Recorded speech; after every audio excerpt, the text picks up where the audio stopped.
Living under the same roof as my mother-in-law has created a rift in what was once a blissful marriage. Suddenly, and without any discussion, my husband decided that we should all live together, despite knowing the strained relationship I have with her. I can't bring myself to forgive him, nor can I simply acquiesce to his wishes. I'm considering leaving this household on my own terms. My name is Sarah, and I'm 28 years old. I've been married to Jake for nearly 3 years now.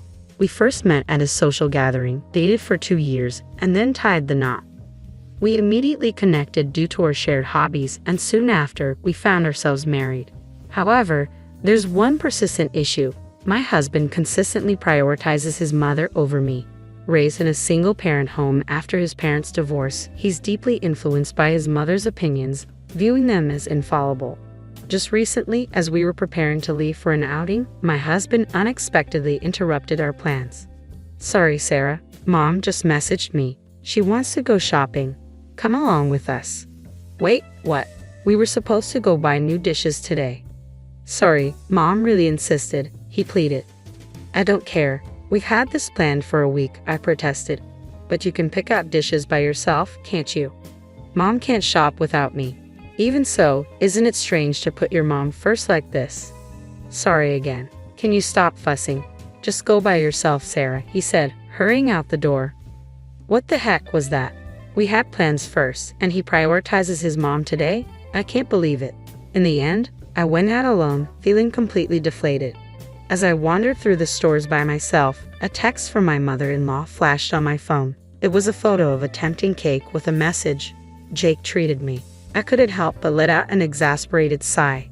My mother-in-law has never been fond of me, often sending deliberate photos of her and Jake looking happy together to unsettle me. That day, her texts were relentless, adding to my mounting irritation. Jake is an amazing husband when his mother isn't involved, but whenever she intrudes, frustration ensues. I've never appreciated how she constantly undermines our relationship. Reflecting on it now, she may have been antagonizing me even before we married. During our engagement announcement at her house, she scrutinized me from head to toe. "Sarah, where did you get that dress?"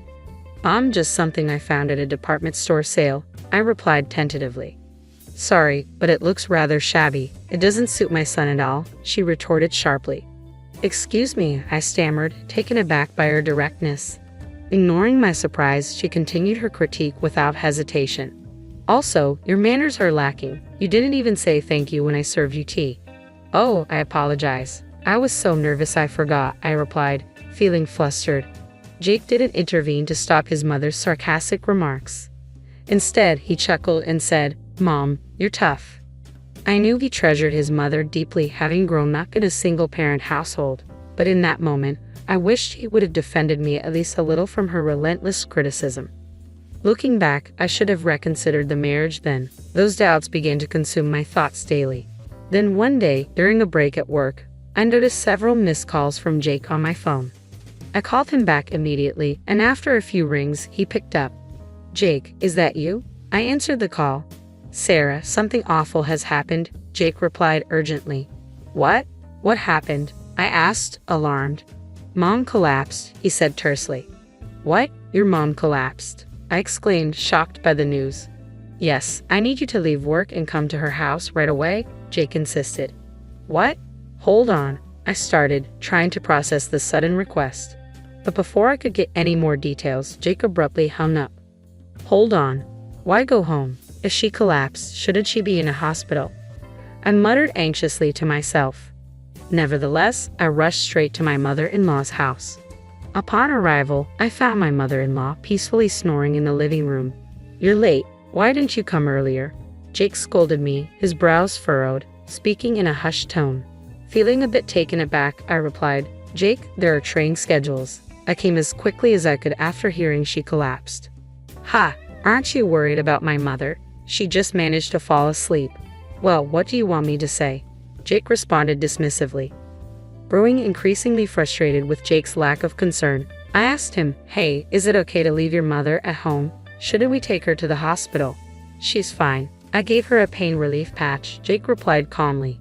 "A pain relief patch?" "Jake, she said she collapsed. She fell and hurt her back and couldn't apply it herself, so she called me. I explained. Wait a minute, you said your mom collapsed. So she just fell and hurt her back, that's all. I questioned, feeling puzzled by the discrepancy. What's with that tone? Jake snapped angrily, his face turning red. You're making it sound like my mom is exaggerating. Well, it's just a minor fall, right? When you say someone collapsed, it sounds serious, I reasoned. Don't jump to conclusions. Don't blame me for that. I shouldn't have had to leave work early for this. How could you say that? Look at her, she can't even get up right now, Jake defended. I don't care. There's nothing I can do here. Did you really need to call me? I had to make up an excuse to leave work during our busiest season, and you made it sound like an emergency. I vented my frustration. Jake sighed, looking annoyed. You know, Sarah, you don't seem to care about my mom at all. Every time I bring her up, you get this sour look on your face. It's really rude as a wife. Hey, what are you trying to blame me for now? No, that's not the point. A normal wife would care for her husband's mother, right? I don't sense any intention of that from you, Sarah, Jake confronted me. Come on, I've told you countless times, your mother has disliked me from day one. She's always picking on me. How can you expect me to want to take care of her? I retorted. What are you implying? She intentionally contacted you on a day we had plans. It's obviously deliberate, Jake argued. My mom is tough on you, Sarah, because she doesn't see you as a worthy daughter-in-law, Jake asserted. What? Seriously? How can he think like that? Doesn't he see his mother's actions for what they are? I exclaimed in disbelief. Despite our continued arguing, we made no progress. Soon after, my mother-in-law woke up and turned her attention to me. Sarah, it's so heartless of you not to be concerned when I've fallen, she complained. No, I rushed over here because I was worried. But you seem to be okay now, I defended. Excuse me, how can you say that? I fell and hurt my back, she insisted. But it was just a fall, right? Calling it a collapse seems a bit exaggerated, I responded. Oh, stop with your complaints.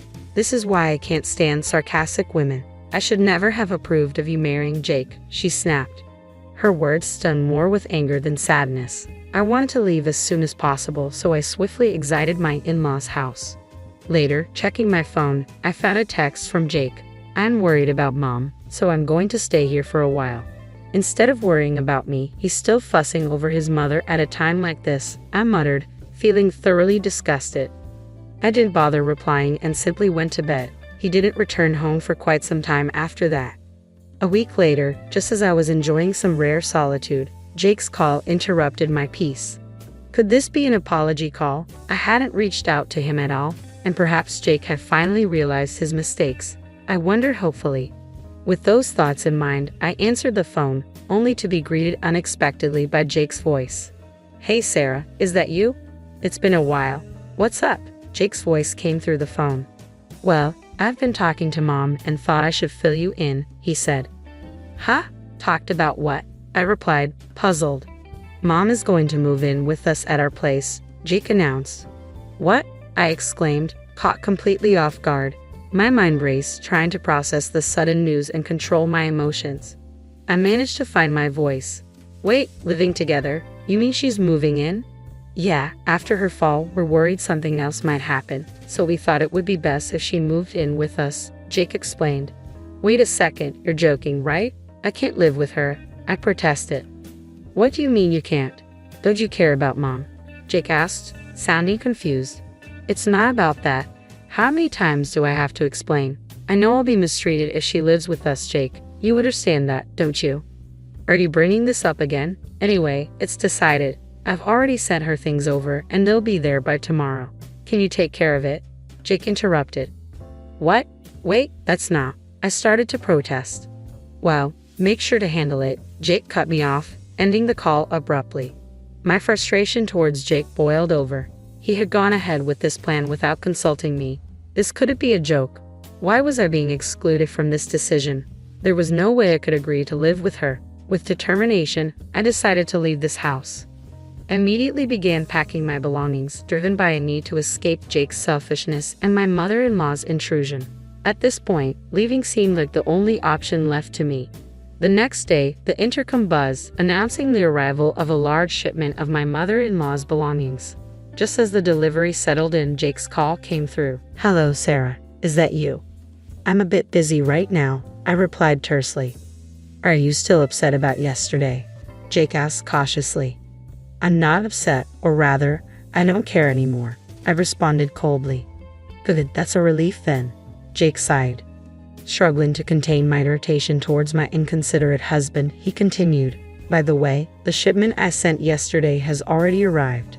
It's here, and I've just finished sending my things to my parents' house," Jake informed me. "Ha, your parents' house?" I questioned, caught off guard. "I'm going back to my parents. If you want to live with your mom, go ahead and do it yourself," I explained, feeling resolute. "Come on, you're joking, right? What's all this nonsense?" Jake protested, sounding bewildered. "Nonsense? I'm serious. Making decisions about living together without discussing it is unacceptable, and because of that, I've made my choice," I asserted firmly. "If you're gone, Jake, who will take care of the house? We're not children. We can handle it ourselves." "Enough with your nonsense. You always speak out of turn.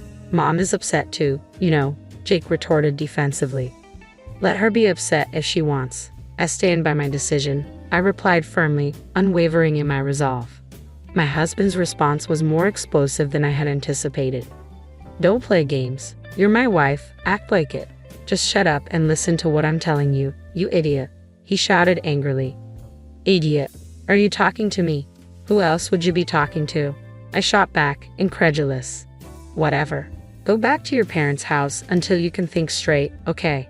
When you're ready to apologize sincerely to me and Mom, then come back. If you apologize sincerely, both Mom and I will forgive you." "Bye," Jake snapped, ending the call abruptly. He seemed to think he'd done nothing wrong.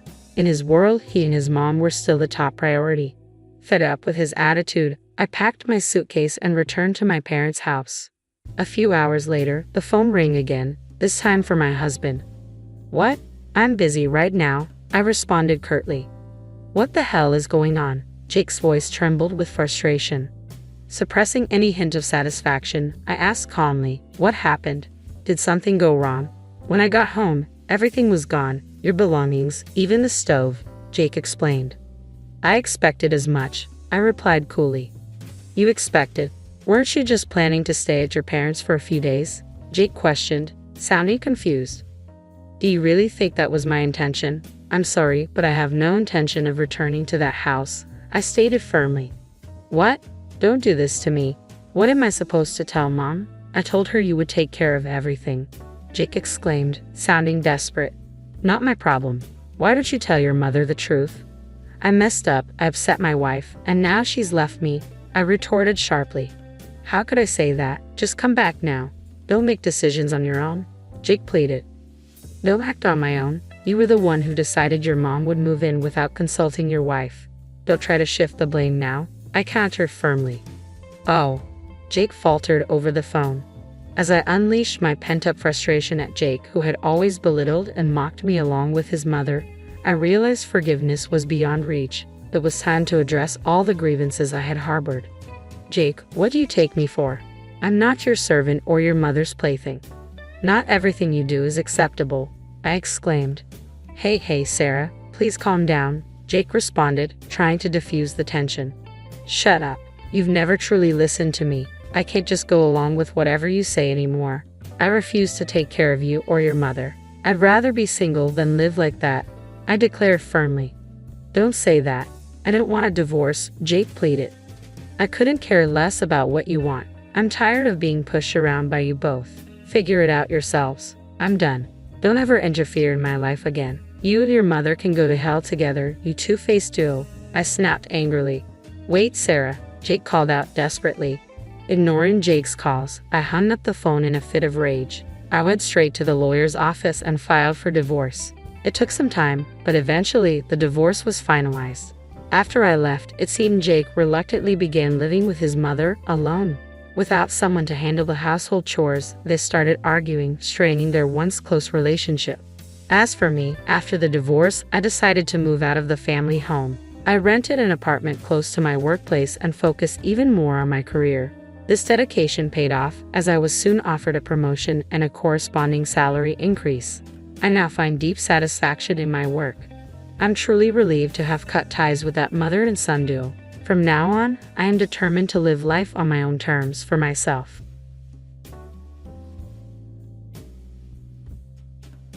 It all began one evening at our regular dinner table when my oldest son, Brad, announced he had something important to share with me. I'm Mary, 51 years old, and I work part-time. Mentally, I still feel youthful, though my body is showing signs of aging. My 3 sons, who have grown up to compensate for my diminishing energy, are my greatest pride. Brad, the eldest, has decided to tie the knot. While I knew he had a girlfriend, hearing about their engagement was still a pleasant surprise. So, Brett's getting married, huh? I guess that means you're getting old, honey. No beer for you tonight then, my husband joked. Ignoring his jests, I focus on Brad's expression.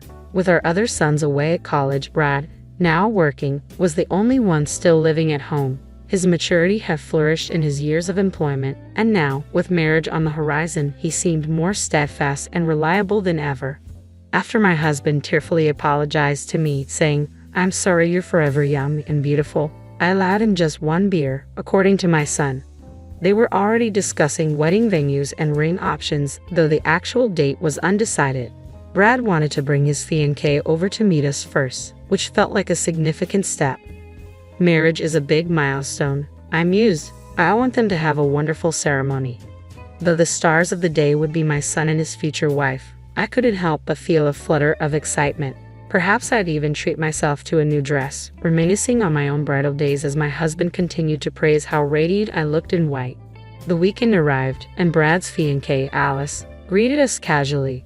"Hello, I'm Alice," she said, her demeanor reflecting the easy confidence of youth. Alice, a part-time worker at Brad's favorite cafe, had been captivated by him and pursued him until they began dating. As conversations lulled, my husband leaned in. "Ah, yes," and I nodded in agreement. "We have something important to share with you, Alice," my husband continued. "Brad isn't our biological son." Alice's eyes widened in surprise. "He's my nephew," I explained softly. "Brad's parents, my brother and his wife, tragically passed away when he was young. We adopted him and raised him as our own. He's like a son to us," my husband added warmly. "Please take good care of him." As Alice processed this revelation, a brief silence hung in the air before my husband swiftly changed the subject to lighter matters. "Well, let's leave the heavy stuff there. What kind of ceremony are you envisioning?" Alice smiled gratefully at the change in tone. "I'd love to wear a traditional white wedding dress, if possible." Glancing at Brad, who beamed in agreement, I couldn't help but share in their excitement. "That sounds wonderful. It's a once-in-a-lifetime event, so it should be perfect for the bride." At that point, Alice made a peculiar expression. For a moment, I thought she was glaring at me, but perhaps it was my imagination. Before I could dwell on it, her face returned to its usual expression. "And what about you, Brad? What kind of wedding do you want?" my husband asked, trying to involve our son in the wedding discussion. "Well, we don't really need your opinion," Alice immediately interjected. "What?" The 3 of us were taken aback, exchanging surprised looks. Alice seemed puzzled by our reactions, as if she couldn't understand what was wrong with her statement. "But didn't you say yourself, Auntie, that it needs to be perfect for the bride? The groom is just a bonus." "I'll have it my way," Alice asserted confidently, her smile radiant. Brad was left speechless, and I was momentarily stunned by her addressing me as Auntie. But shouldn't Brad's wishes also be considered? "Don't worry, leave everything to me, and it'll be the best wedding ever. Just make sure you work hard and contribute the funds, Brad." Alice continued with unstoppable energy and audacity, leaving us all speechless. What a remarkable girl, I thought, nodding in agreement. A few days later, both families met at a nice restaurant. This time my husband's mother was there too. She hadn't been able to join us last time because she was at an adult daycare center. Despite using a cane, she was quite energetic. "Sorry for the delay. Traffic was a nightmare," she apologized as she arrived. Alice spoke in a casual manner, even with my husband's mother, whom she had only met once before. In the background, I noticed Alice's parents shyly waving before taking their seats. The atmosphere was somewhat awkward, with little conversation as we quietly ate our meals. Just as I was about to initiate some small talk, Alice suddenly spoke up. "Granny, do you have trouble walking?" "That's right, dear. Old age has taken a toll on my legs, my mother-in-law replied. Well, I absolutely refuse to care for you, Alice declared out of the blue, causing a moment of stunned silence. Someone went, "Hell, it was probably my mother-in-law, but it might have been me," I said, wanting to clarify. "I have no intention of caring for any of you. Auntie, you're not my mother, so you're a stranger. And while Uncle might be related, he's not my father. I won't look after any of you," Alice asserted boldly. "Hey, Alice," Brad attempted to intervene, but she wouldn't relent. "And I definitely won't be calling you Dad or Mom, so remember that," Alice added firmly. Glancing at Alice's parents, I was surprised to see them nodding in agreement. "Well, it's true that Brad isn't our biological son, but we've raised him as one," my husband tried to interject. "Hush, Uncle," Alice cut him off sharply. "Okay, I'm sorry," my husband fell silent after the rebuke. At that moment, the gentle sound of a fork being placed down resonated. "Is that so?" came a calm but firm statement. I glanced at my mother-in-law. She appeared composed, yet her underlying fury was palpable. They may not be their biological parents, but they've raised them with more love than many real parents would. That's not something outsiders should meddle with, my mother-in-law spoke with authority. "I don't care what you say, I'm not doing any caregiving," Alice retorted defiantly. Her words infuriated me, but I held my tongue as my mother-in-law continued to speak. "I'm not expecting anyone to take care of me. I know I'm old, but I don't want to burden my daughter-in-law, so I mostly use the facilities every day." "Oh, really?" responded my mother-in-law. "I've already transferred my assets to the couple as gifts while I'm still alive. They can use that money for the facilities or whatever they want, so you won't have to lift a finger." "Well, isn't that nice?" my mother-in-law replied with irritation evident in her tone. Even when her son tried to placate her, it seemed to have little effect. "This discussion ends here. It's time to go home," my mother-in-law stated firmly, bringing the conversation to an abrupt close. With that single statement from my mother-in-law, the meeting came to an end. Women have become stronger these days. Perhaps that's the way of the world now. The rest of us, born in the 60s, returned home with mixed feelings. A few days later, my husband and Brad were at work, my mother-in-law was at the adult home, and I was alone at home on my day off from my part-time job when the phone rang. "Oh, hey there, Auntie," Alice's voice surprised me when I picked up the phone. Auntie, can you not come to the wedding?" Alice's request caught me off guard. "What?" I exclaimed in surprise at her unexpected request. "You're not Brad's biological parent. Technically, you're his aunt. Since there's no blood relation, you're essentially a stranger. Strangers shouldn't come to weddings." "But what about Brad? He wants us, his parents, to be at the ceremony," I pleaded. "He doesn't matter. I'm planning the wedding my way. At the ceremony, I'll prepare a letter to his deceased parents that will surely move everyone," Alice insisted. "That's not how it works. Brad's biological parents were important to him, but he considers us his real parents." That thought brought tears to her eyes before, I explained desperately. "If you really want to attend, you'll have to be very generous with your gift. You received an inheritance from your mom, right? So, $10,000 is the bare minimum, if that's the case.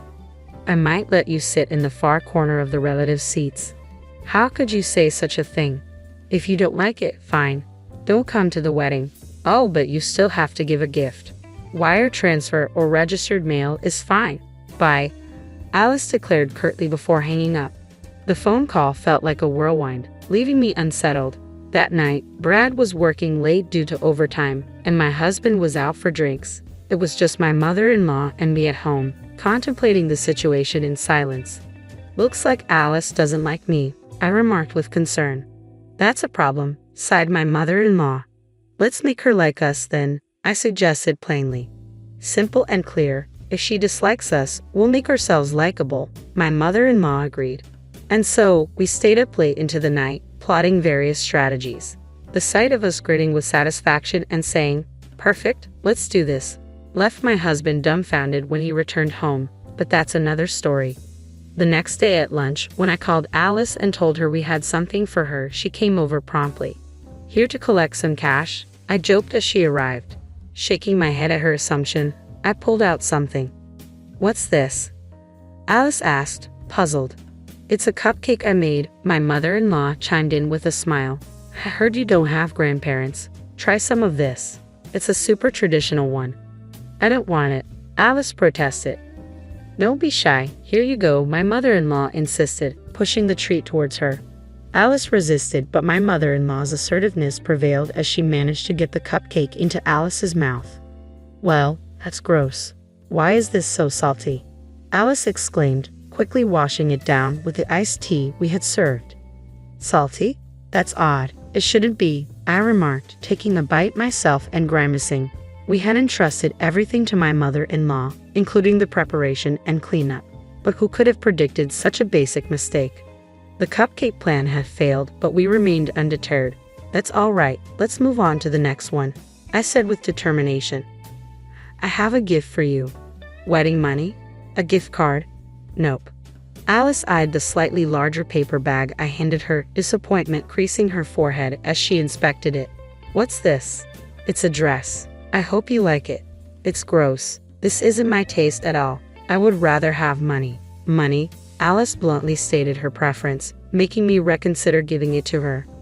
I had carefully chosen the dress, thinking it would suit her well.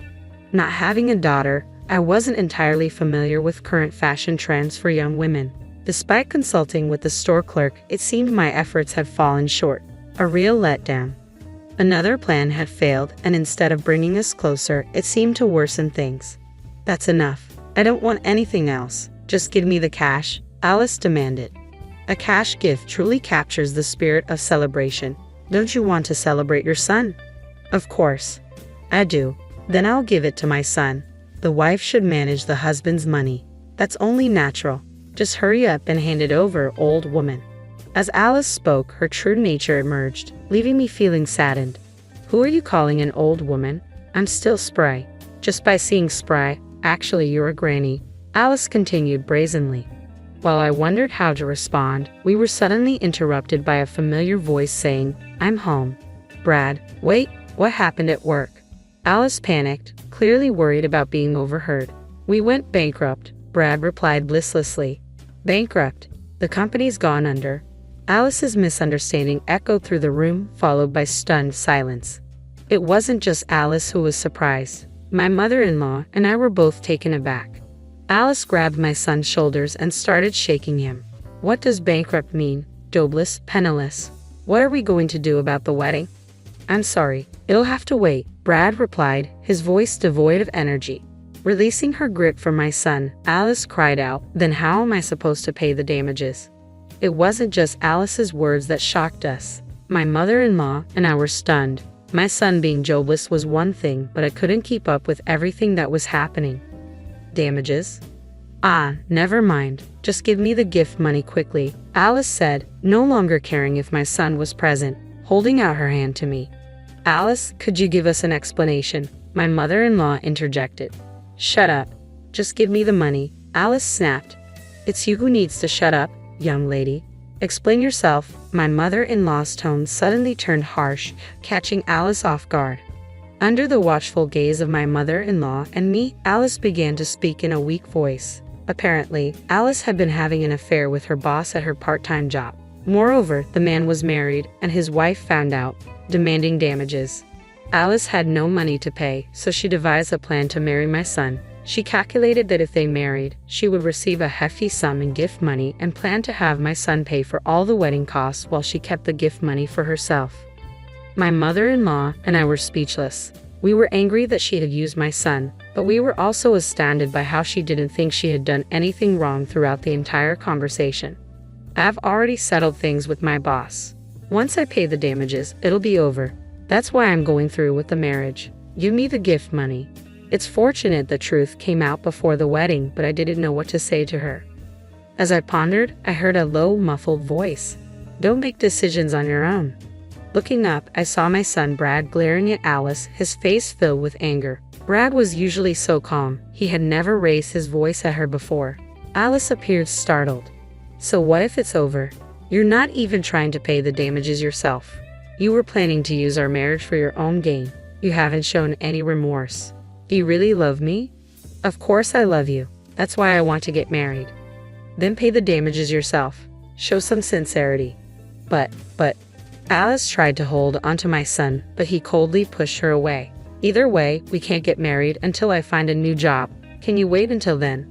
Alice was speechless. If she truly loved him, she would have been willing to wait and support him. But those words didn't come from her. That's enough, Brad finally said in frustration. I never even liked you to begin with. I thought you could bring in some money, but I don't need a jobless, penniless man. At last, Alice revealed her true feelings. Perhaps that was what she had been thinking all along. With those words, she shouted and stormed out of the house. I wondered if Brad was truly okay with this. I noticed him shaking. When I turned around, ready to comfort him, I noticed something unexpected. Laughter. My son burst out laughing suddenly. Had the shock broken him? It was a lie. Huh? A lie? The company's not bankrupt. Business is doing well. I just came back to pick up something I forgot. It turned out the bankruptcy was a ruse. My son had returned during his lunch break to retrieve something he'd left behind. Spotting us together and hearing our conversation, he grew suspicious of Alice's insistence on money and set a trap for her. I'd heard that a person's true nature shows when they face joblessness and financial trouble. I wanted to test it. The result was enlightening, to say the least. Do you still love her? I asked cautiously. My son looked a bit melancholy. I loved her enough to want to marry her, but sometimes love fades in an instant. Maybe I didn't love Alice as deeply as I thought. Perhaps calling off the engagement was for the best.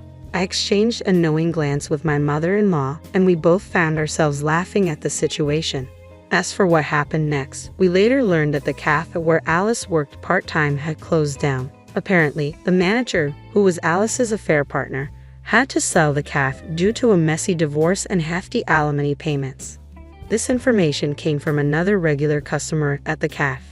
According to Brad, Alice had no means to pay the alimony herself and had to rely on her parents. They were furious with her and ultimately kicked her out of the house. She ended up living in a rundown apartment and took up a night job. Years later, when my two younger sons had started their careers, Brad was preparing for his marriage. His partner was a kind-hearted woman. Thank you for raising Brad into a wonderful man. I'm not much, but I'm looking forward to getting to know you both better, she told us, even knowing the truth. Moved to tears by her gratitude, both my husband and I were deeply touched. Seeing us emotional, Brad smiled broadly. Congratulations, Brad. I'm sure your parents in heaven are also happy, I said to him.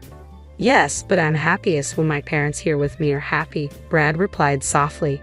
His words brought tears to my eyes once more.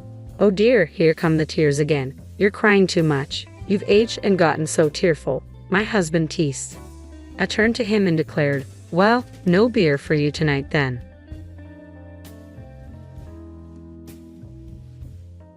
I woke up in a hospital bed, disoriented. I was supposed to be on my way home from shopping. Where am I? I asked the nurse. She explained that I had been rear-ended by a car and urgently transported to the hospital. My husband rushed in and exclaimed, why are you still lying on the bed? Let's go home, get discharged now, and make my dinner. If you can't fulfill your wife's duties, I'll divorce you. I couldn't believe what I had just heard. Who says that to their wife, especially when she's bandaged up and in pain? It was unbelievable. In that moment, I lost all my feelings for a husband who didn't seem to care about me at all. I started preparing to leave him. He was certain that I, as a housewife, couldn't possibly divorce him. Little did he know, he would be the one struggling if I brought up divorce. My name is Lisa. I became a housewife after marrying Daniel, following his wish. I never disliked my job, and my hard work had started paying off, putting me in an important position with talks of a promotion and reshuffle ahead. When I shared the news of the promotion with Daniel, he immediately insisted that I become a housewife after marriage, convinced we could get by on his salary with some savings.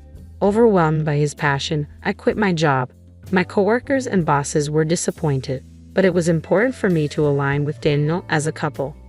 After I quit, Daniel started to assert his superiority because he was the breadwinner, reminding me that I couldn't live without him. Looking back, he probably pushed for me to quit because he feared I might earn more than him with the promotion on the horizon. Despite this, I devoted myself to supporting Daniel's work and making our home comfortable. I managed meals, considering his schedule, and ensured perfect cleanliness. Yet Daniel couldn't resist complaining. Tonight's dinner was a bit bland, he'd say. I'd explain my reasoning, but he'd always find something to nitpick.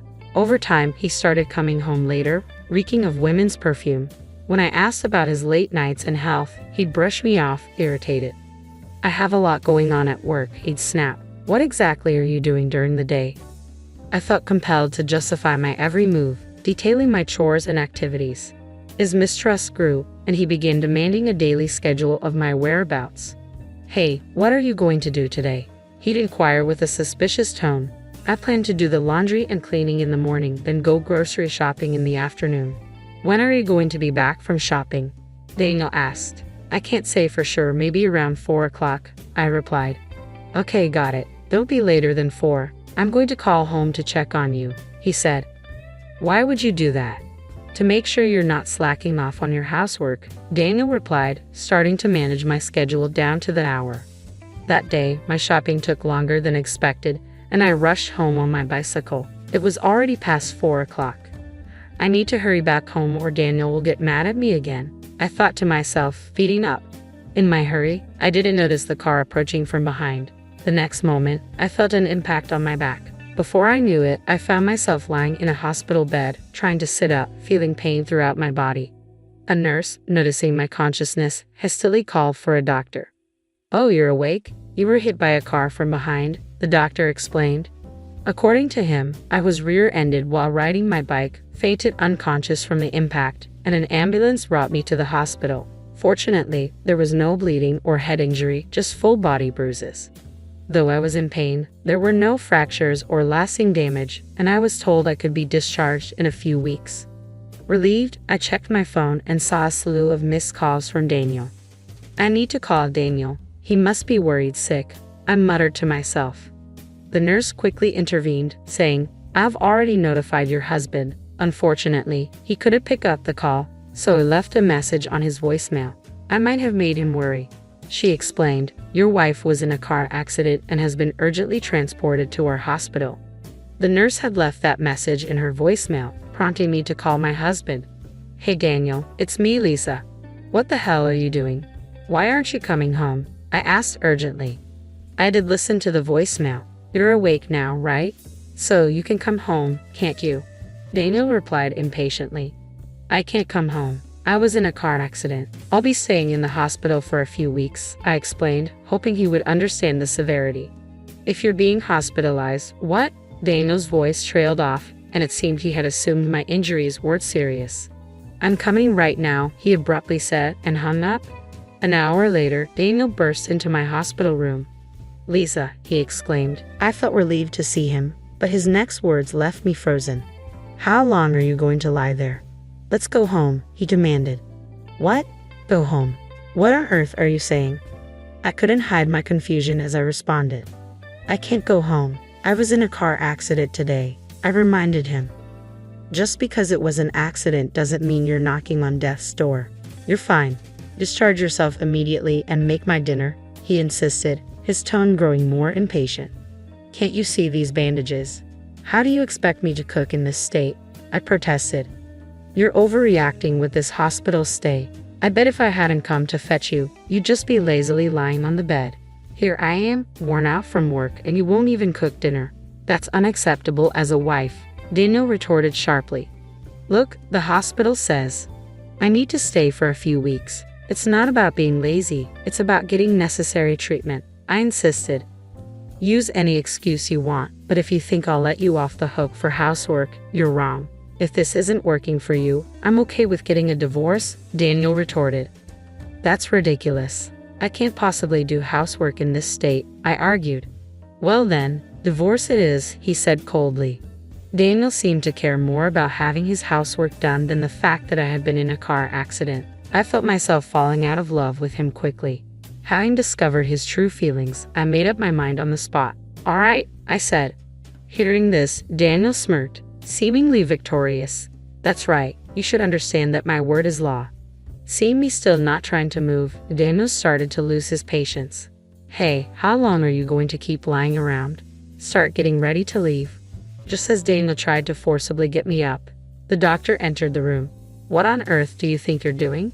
He demanded. I was just about to take her home, Daniel responded. Upon hearing this, the doctor became livid. What nonsense. There's a thorough examination scheduled for tomorrow, so she's not allowed to leave.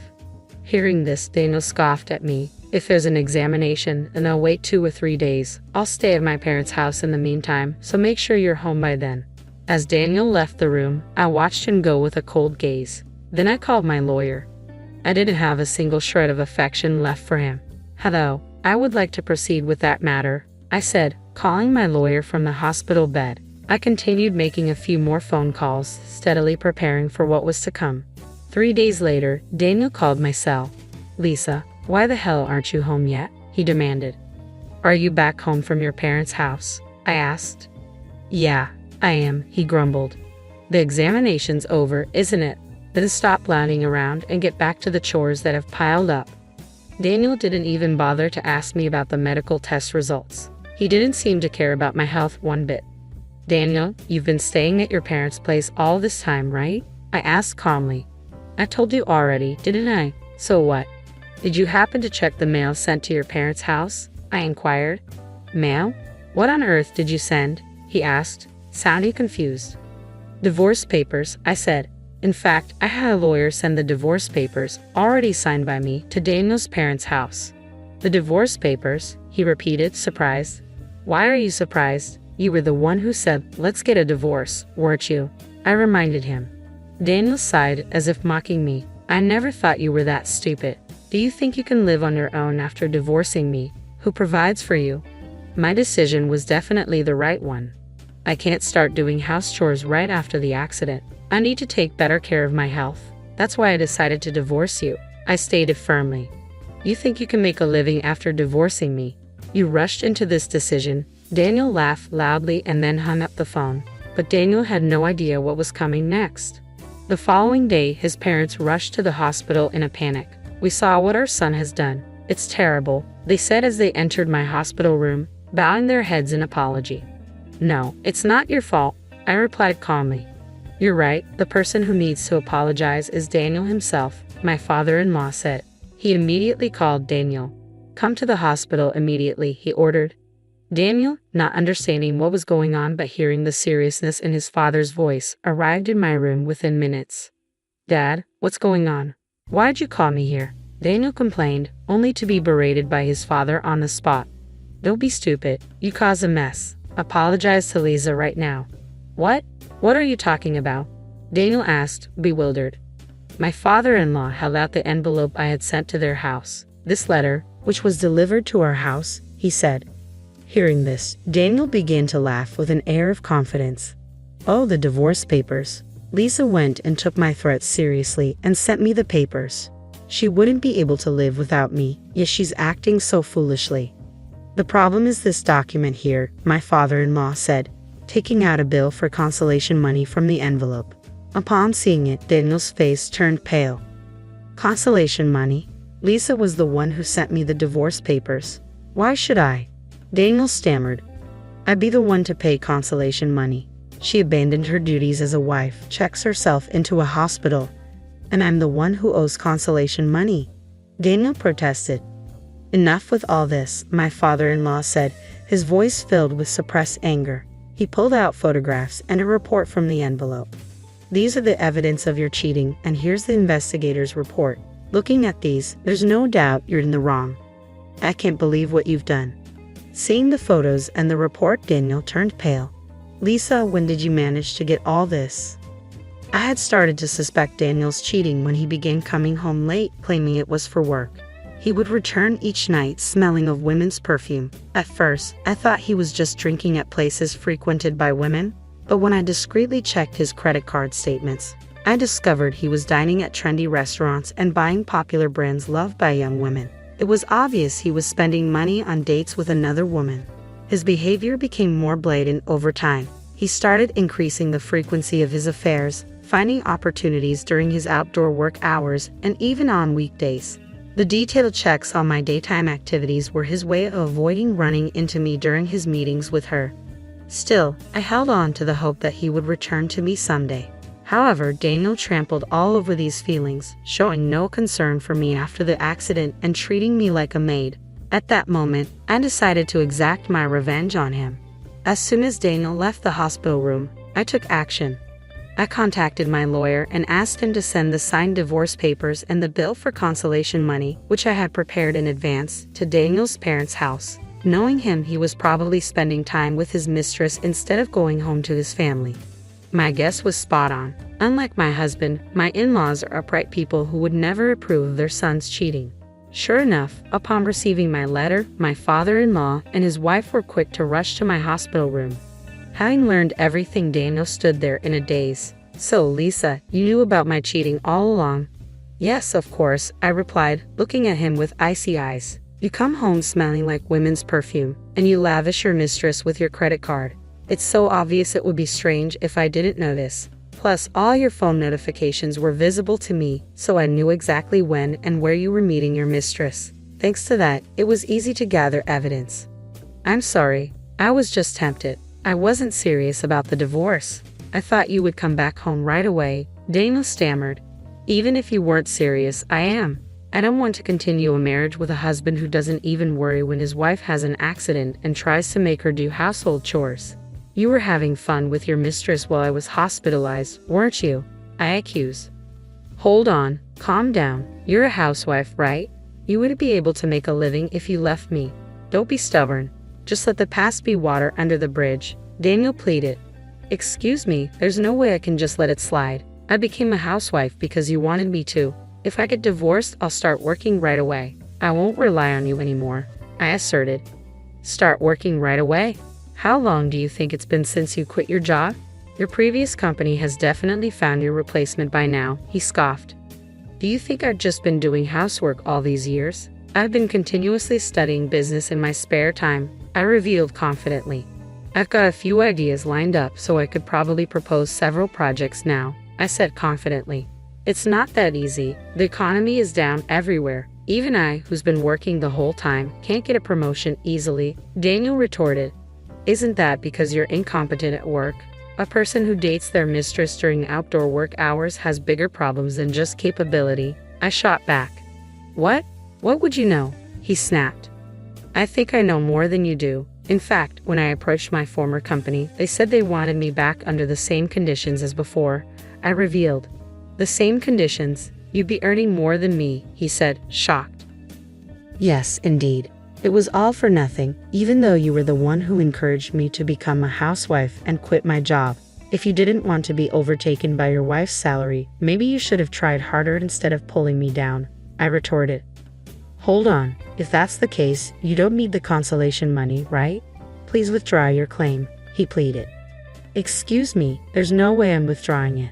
This consolation money is to make up for the wrong you did. You can't just cheat on your wife and ignore her without facing any penalties," I said firmly. "I'm sorry. I really regret it. Please forgive me," he begged. "I will never forgive you. It's not enough to just say you're sorry. You need to show it with your actions." "Go to hell," I said coldly. Daniel was unconvinced, but in the end, my in-laws stood up for me, and he finally agreed to the divorce and the payment of the consolation money.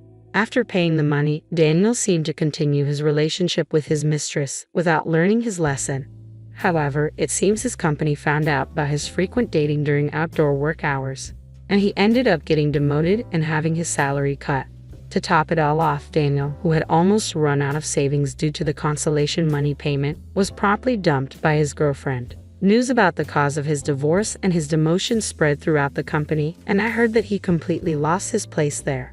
On the other hand, I was able to be discharged from the hospital safely without any after effects from the accident. I used the consolation money I received to move, and now I'm settling into my new home leisurely. My work after returning has been going smoothly, and life has been better since the divorce. That accident may have been a good catalyst for the divorce. I decided not to look back at the past and strive forward to a new life.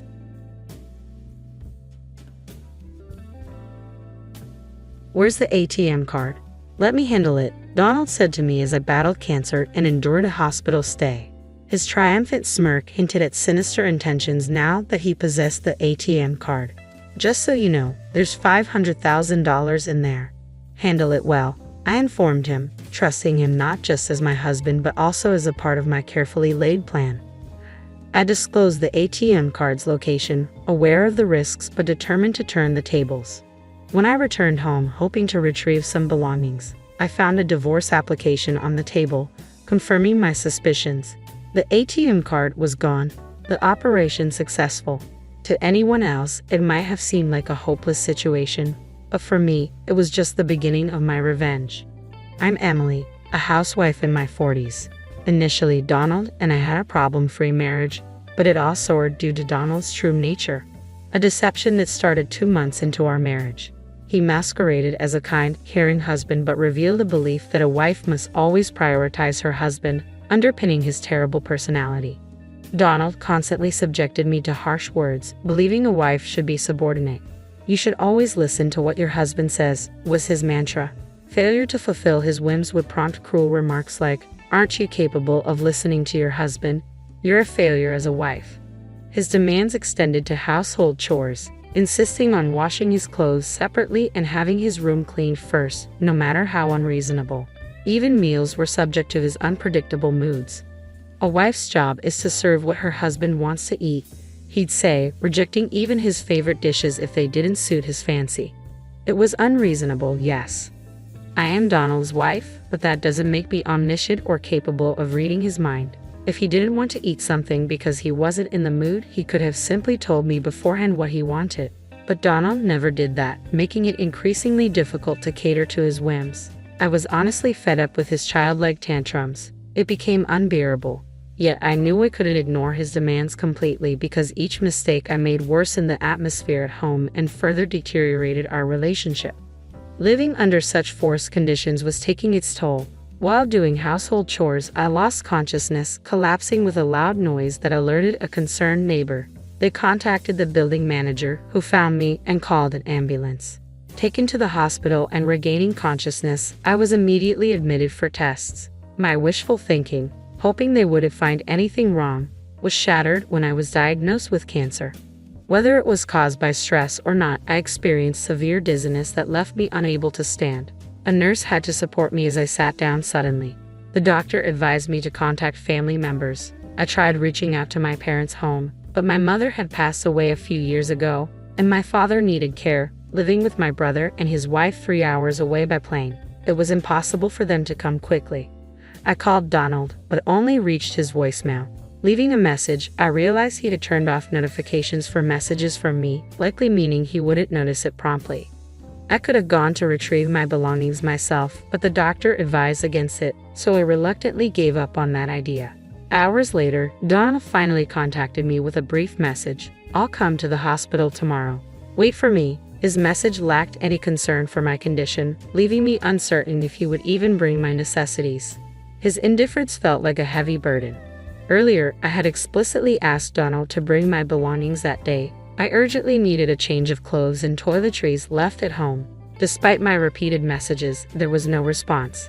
After hours of distress, Donald finally read my messages and bluntly replied, "Shut up and be quiet." Considering my urgent need due to being hospitalized for cancer, his response was shockingly disappointing. Honestly, I hadn't expected much from Donald to begin with. True to form, he didn't show up at the hospital that day. I tried to be realistic, but a part of me couldn't let go of hope, making my first day in the hospital even more difficult. The nurses sympathized with me, which only added to my emotional pain. The next day around noon, just as promised, Donald showed up. Casually, he remarked, "You look healthier than I thought. I expected you to be more frail." His comment infuriated me. "Just put down the bags and leave," I said angrily. Tilting his head, Donald responded, "What bags?" My frustration boiled over. Wasn't he supposed to bring my things? Unable to contain my anger, I glared at him. "What's that look for?" He snapped back, clearly annoyed.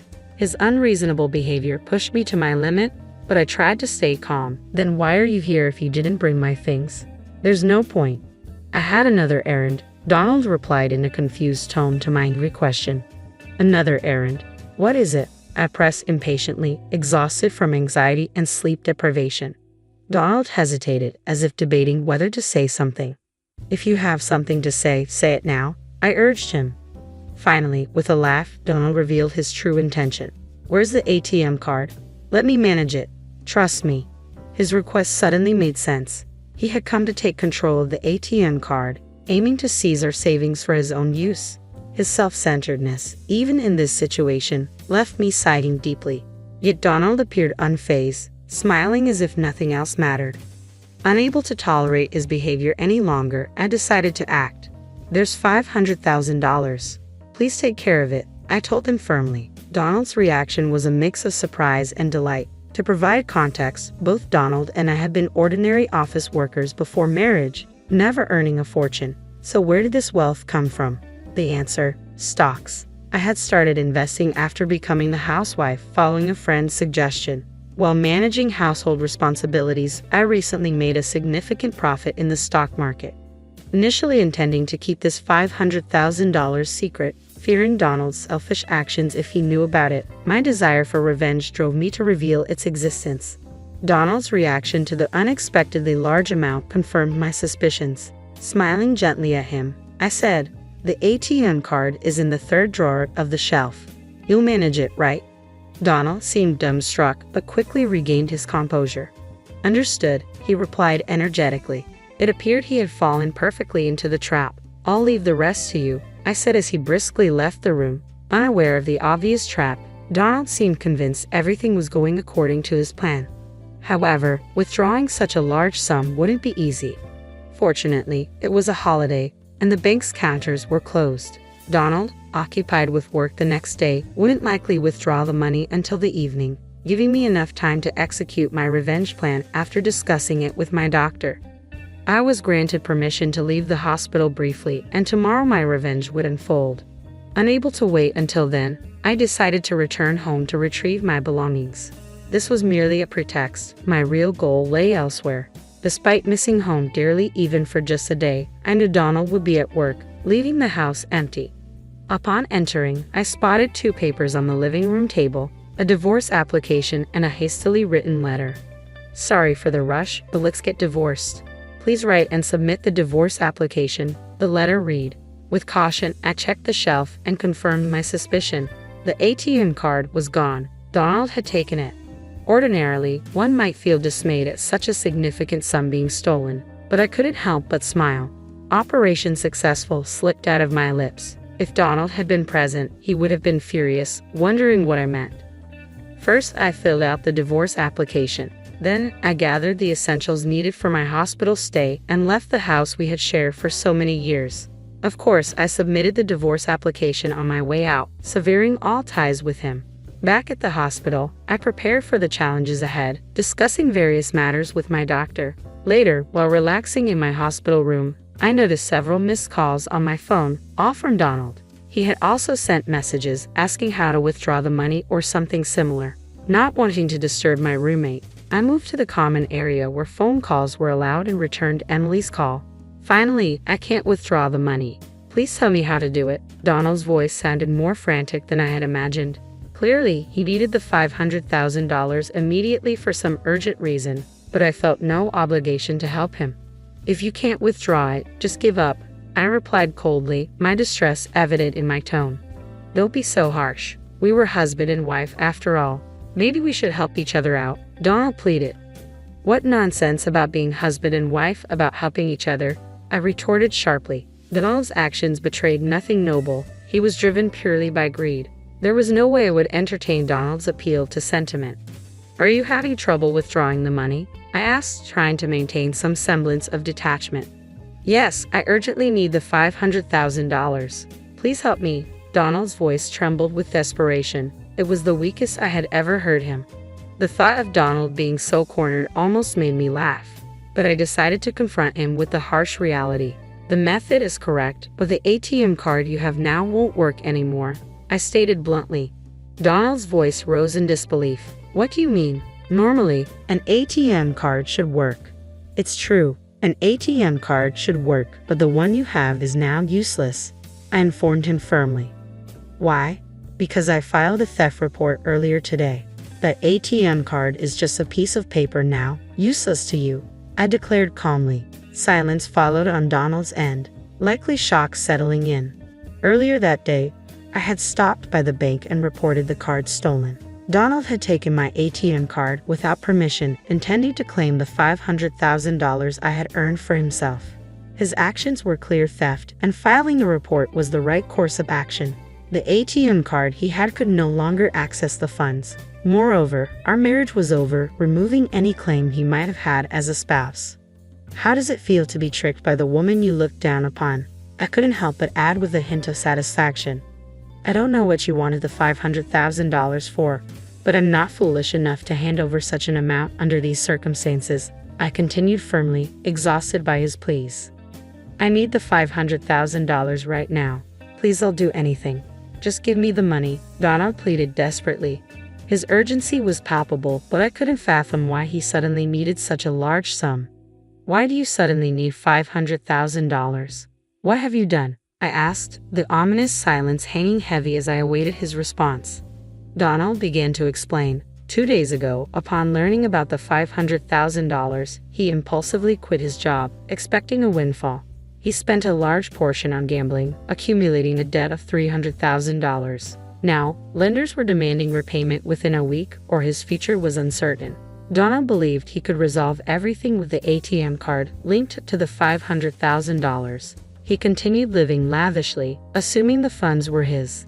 However, when he attempted to withdraw the money that evening, he discovered the card was useless. Now, without the $500,000, my future is uncertain, Donald admitted, his desperation evident.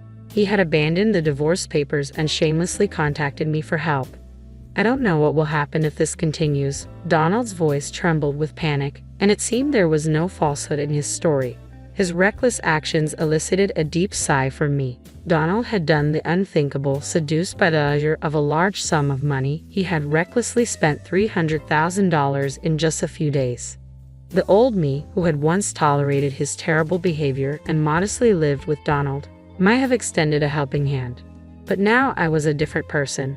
There was no love left for Donald, and no matter how much he begged, I felt no pity, only a faint amusement that he thought I would care.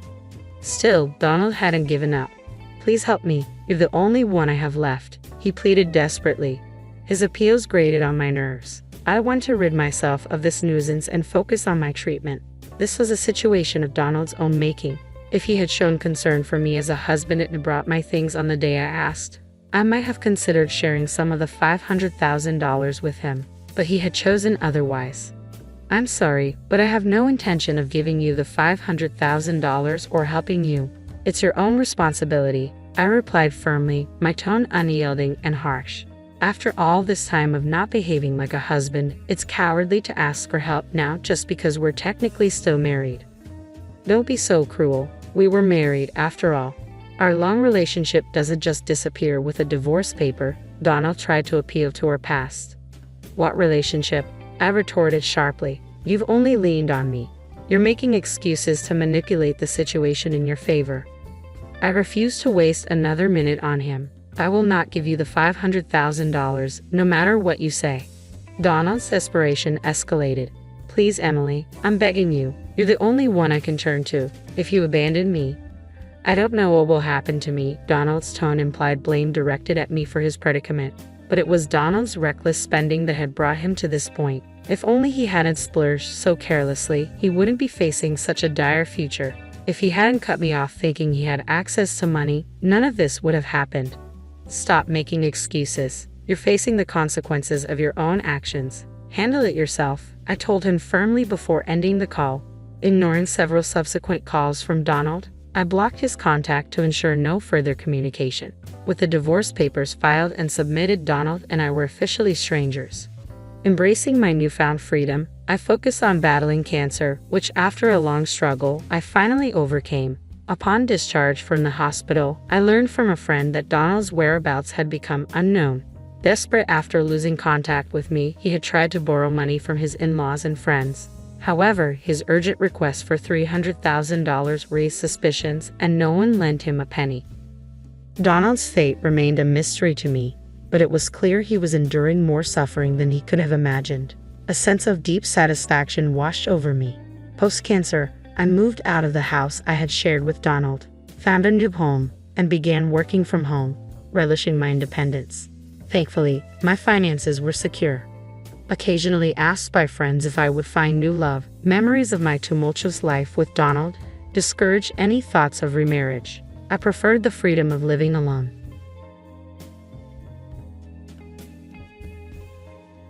My sister uttered these cruel words about our elderly mother. Old people without money are just in the way. How could she say such cold things to her own mother? Anger trembled through me. I wasn't interested in Dad's inheritance or anything like that, so I could bear it, but it still upset me deeply. Then, shockingly, my sister and her husband kicked our mother out of the house. I glared at them, but they only smiled smugly, impervious to my protests. As I struggled with what to do next, Mom quietly said, "It's all right," and left the room. Bewildered, I followed her. After walking a distance from the house, she stopped, chuckled, and cheerfully remarked, "Those two are done for now." Perplexed, I asked, "What do you mean?" "My name is Kate. I'm 52 years old. I have never married, but I have no regrets about that. I've worked full-time at a local company, ensuring a stable life for my old age. My mother, Tiffany, is 79 years old. She and my father were known as a loving couple in our neighborhood until he passed away at 89. After his death, my sister Sarah became fixated on his inheritance. Sarah has a grown son who's known for causing trouble, and her husband is quite a character. Money-hungry and pretentious, always preaching that material possessions define one's worth. Their reckless spending habits constantly leave them short on cash, a troublesome pair indeed. Sarah has always been greedy and showy. I recall how, in high school, she would pester our mother for the latest fads. When Mom refused, Sarah resorted to stealing money from her purse. At first, Mom couldn't believe it. She noticed funds disappearing without her knowledge and decided to set a trap, leaving her wallet on the desk and observing from a hidden spot. As expected, Sarah took the money. Mom confronted her immediately, but Sarah shamelessly shouted, "It wasn't me. This is the first time. It's always Kate who does it." Furious, Mom scolded her but seemed relieved that Sarah hadn't stolen from someone else. My sister's husband shared the same mentality, maintaining appearances while their finances dwindled. They seemed eager to shower their son with money. It came to light that my sister and her husband repeatedly approached our parents, asking for financial support. They pressured them, saying, "We want to give our son a proper education. These days, tutoring is essential. Consider it an investment. Can't you spare $50 a month? If you don't help, don't expect us to care for you in your old age. Think of it as securing your future. Give our eldest son more now, and you won't have to worry about your later years." Our parents never intended to depend on anyone for their care, but they fretted about my future. "We're fine, but what about Kate?" My sister and her husband's eyes gleamed as if they found their prey. "Exactly, we can frame it as for Kate. Our eldest son will look after Kate in her old age. If you view it as an investment in our son, surely $50 or $90 isn't too much." Using the guise of care as a shield, they managed to extract a significant sum from our parents. So they continued to deplete our parents' finances. Mom and Dad lived frugally on their pensions, making their lives undoubtedly challenging. Then, their grandson secured a job and moved out of state. I feared he might never return, leaving our parents' financial support in vain. Discussions about tuition ceased, replaced by requests for money to cover their own living expenses. Our son has grown up and moved away, but his education drained us financially. "Can't you continue helping us? The usual $90 will suffice. Kate is unmarried and unreliable. It's always better to have a man around. Don't worry, Dad. If anything happens, we'll be there in a heartbeat." Our parents realized they were being financially drained, but they felt powerless against my sister and her husband's persuasive arguments. They were skilled at painting their requests as investments for emergencies, even pledging to look after me. Then, our father passed away. It might have been the stress. He had become a mere shadow of his former self, his health visibly deteriorating. When my sister and her husband notified us of Dad's death, her first question was, "What about the inheritance?" It was sadly characteristic of my sister to prioritize that over everything else. Inheritance. Dad just passed away. This isn't the time for that. I tried to interject, but my sister cut me off. "I'll be there soon. Mom's already there, isn't she?" I was horrified by my sister and her husband. Money seemed to be their sole concern. Even before the funeral ended, she began probing about the inheritance. Turning to Mom, she remarked, "Mom, you're not going to take everything in the inheritance, are you? You'll need care soon. Care requires money and strength, And you know, a woman's strength alone isn't enough for that, right? I struggled to grasp her words. Consider this. Would any mother-in-law feel comfortable revealing her vulnerabilities to a son-in-law she hardly knows? It felt like my sister was simply trying to pressure Mom, intimidate her, and lay claim to the inheritance. And what about Kate? What will become of her if she's left alone? Don't sisters need to support each other sometimes, Mom? You wouldn't want Kate to face a solitary life, would you? How could someone be so consumed by greed? I struggled to even consider her my sister anymore. I anxiously awaited Mom's response to her audacious demand for the inheritance. Mom calmly replied, "All right, I understand. I may need your husband's support in the future, so I'll waive my claim to Dad's inheritance. Is that acceptable?" But it wasn't. I attempted to intervene. "Mom, can we really trust her to honor her word?" Mom motioned for me to remain silent and then turned to me, saying, "Listen to Sarah. You should relinquish the inheritance as well." "All right," Mom insisted firmly, leaving me no choice but to agree. The process of renunciation turned out to be more complex than anticipated, taking several days to complete. Throughout, my sister persistently called, demanding updates. "How's the renunciation going? Hurry up. Is Mom finished yet? Let me know when it's done." Despite my sister's relentless pressure driven by greed, I remained committed to honoring Mom's wishes and continued with the process. Once the renunciation was finalized, we invited my sister and her husband over. Mom announced that we had both relinquished our claims. My sister and her husband exchanged triumphant glances.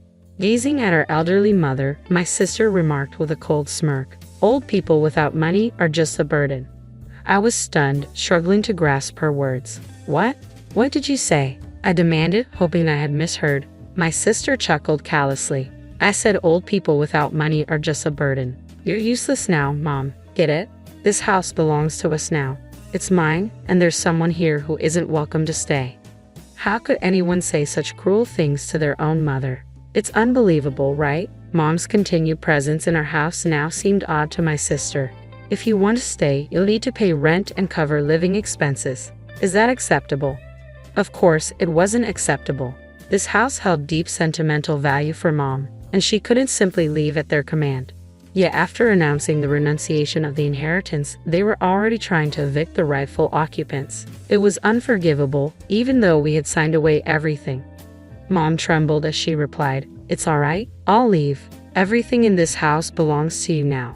Do as you wish with it all. I'll take only this small bag. I won't be returning to this house. Goodbye."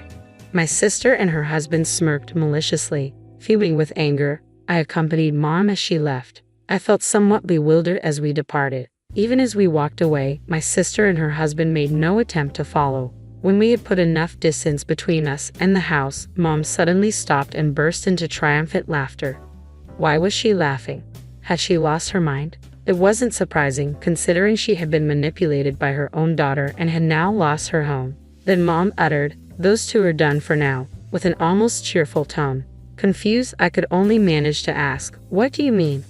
"I moved out when I started working. By the time I turned 35, I had purchased the condominium. I never thought I'd marry. Where else would Mom go? I couldn't leave her alone, so I brought her to live with me." She repeatedly said, "Thank you. I'm sorry, not out of sorrow, but from a sense of guilt towards me.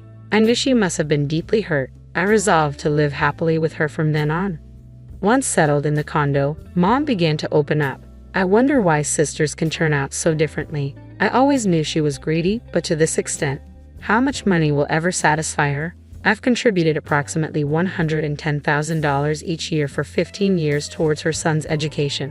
That's a total of $1,650,000. We never really expected any care in return. Was it all for my sake? Mom nodded with a hint of guilt. It seemed she had been contemplating my future, worrying that I might end up alone. I'm certain now that my sister and her husband never had any intention of caring for her parents or me. Despite Mom holding on to hope for Sarah, I doubt they ever had any plans for caregiving. Fortunately, Dad didn't require much care before he passed. It must have suited Sarah well. Mom smiled again, leaving me puzzled about its meaning. Yes, it's clear now. She's content with Dad's inheritance. But she was somewhat naive, I believe. Naive? I inquired. Mom didn't explicitly state it. You're a kind-hearted child, she murmured softly. Silence settled between us once more. Then she asked, Did you have expectations regarding the inheritance? I never relied on it. I didn't care for Dad expecting inheritance. Mom and I were the ones who tended to him, albeit briefly. My sister insisted on male assistance for bathing and toileting, but Mom and I managed his care. I nursed him solely out of gratitude, with no expectation in return. And I planned to do the same for Mom, without my sister's involvement. It was all out of genuine love for them. Mom, why don't you come live here? I've been feeling lonely anyway, I suggested. Mom's eyes welled with tears this time. She thanked me repeatedly before saying something cryptic. Just give it a few months. I can't explain now, but I promise to tell you everything later. You don't need to suffer or be sad anymore. We can undo what's been done. Can you wait until then without asking questions? I was puzzled but sensed Mom had something on her mind, perhaps about my sister or the inheritance. For now, I agreed silently. Mom's face lit up with a youthful smile. I wondered about her mention of a few months, but I knew better than to press if she wasn't ready to share. I made a conscious effort to put my sister out of my mind completely. We decided to try a weekday hula dance class. How does this outfit look for Tuesday? Mom asked, a mix of embarrassment and happiness evident in her expression. I wanted Mom to enjoy as many moments of joy as possible while she still could. Gradually, she began to relax more and smile more often. After a few months had passed, I had nearly forgotten about our waiting period. Mom, however, remembered clearly and seemed cheerful that morning. It's been a few months indeed, and they've changed our lives, she remarked. Is that what you meant? Then Mom revealed something startling. After a certain period, you can no longer renounce your inheritance. Renounce the inheritance. What does that mean? I was taken aback. Mom and I had already relinquished our claim to the property. Why would renunciation come up again? We've already renounced our inheritance, haven't we? This isn't about us. It's about Sarah. I was bewildered. Why would Sarah renounce the inheritance? Mom chuckled triumphantly. Because there was no inheritance, only debts. That couple inherited nothing but debt. What a twist of fate. Dad didn't own any property, just liabilities. Mom and I had renounced any claim, so we escaped the debt. Meanwhile, my sister and her husband inherited not property, but debts. I'm sorry. I wanted to tell you more, but I was afraid it would hurt you if you knew the truth. And perhaps you would have told Sarah. I wanted to shoulder the blame alone, so I kept it from you, Mom confessed. I was stunned. Mom had patiently waited for her moment, keeping this revelation to herself. She had anticipated that if I knew about my sister inheriting the debt, I might inadvertently inform her, so she kept it secret. This plan was actually Dad's idea. He gradually transferred his savings into my bank account. He deliberately incurred some debt, but it was strategic, Mom explained. He purchased several plots of land in remote areas, some needing immediate repairs, with the intention for Sarah to inherit it all. Mom revealed they had retained some savings to avoid suspicion from my sister, but ultimately, it resulted in a $200,000 debt. Did you know you can't inherit savings without also inheriting the debt? It's either accept everything or renounce it all. What foolish children, Mom remarked, almost gleeful at Dad's scheme. Witnessing Mom's determination, I understood the depth of her disdain for my sister. Mom, perhaps I would have told Sarah if I had known earlier. But now, considering her predicament, I can't help but feel a twinge of satisfaction. I suppose I felt that anger too, I admitted. My sister and her husband were left with a $200,000 debt. Some properties required immediate repairs, adding to their financial burden. The window for renouncing the inheritance had passed, leaving them no option to opt out now. Blinded by the allure of $100,000, they had ended up with a substantial debt. They might soon sell their rural properties, likely fetching far less than what they paid. Their marriage could even suffer due to the financial strain. Eventually, my sister realized the gravity of the situation and called me in panic. Help me, the debt is overwhelming, she pleaded. It's infuriating. Mom, you knew this, didn't you? You're partly to blame. Pay off my debt now. We're family. Her selfishness left me astounded. Inheriting means taking on the debt too. I didn't know that. I only wanted the property, not the debt. You take it. You can have the debt, she yelled angrily with the phone. Her demands were irrational and selfish. She insisted, you should inherit the debt as a family. Cancel the renunciation. Her words were nonsensical and unreasonable. I'm hanging up now. Maybe you should discuss this with your own family, your husband and son, though I can guess what they'll think of you. I ended the call, feeling a sense of clarity and relief for the first time in a while. I had anticipated my sister and her husband might divorce. Indeed, my sister ended up getting divorced, but it was her husband who initiated it. As I suspected, he was driven by greed and likely saw no benefit in remaining married to someone burdened with debt. However, they couldn't divorce immediately with a sudden $200,000 debt hanging over them. They needed to settle everything before proceeding with the divorce. The house they lived in was sold. My sister and her husband, who always relied on our parents' money, never saved anything.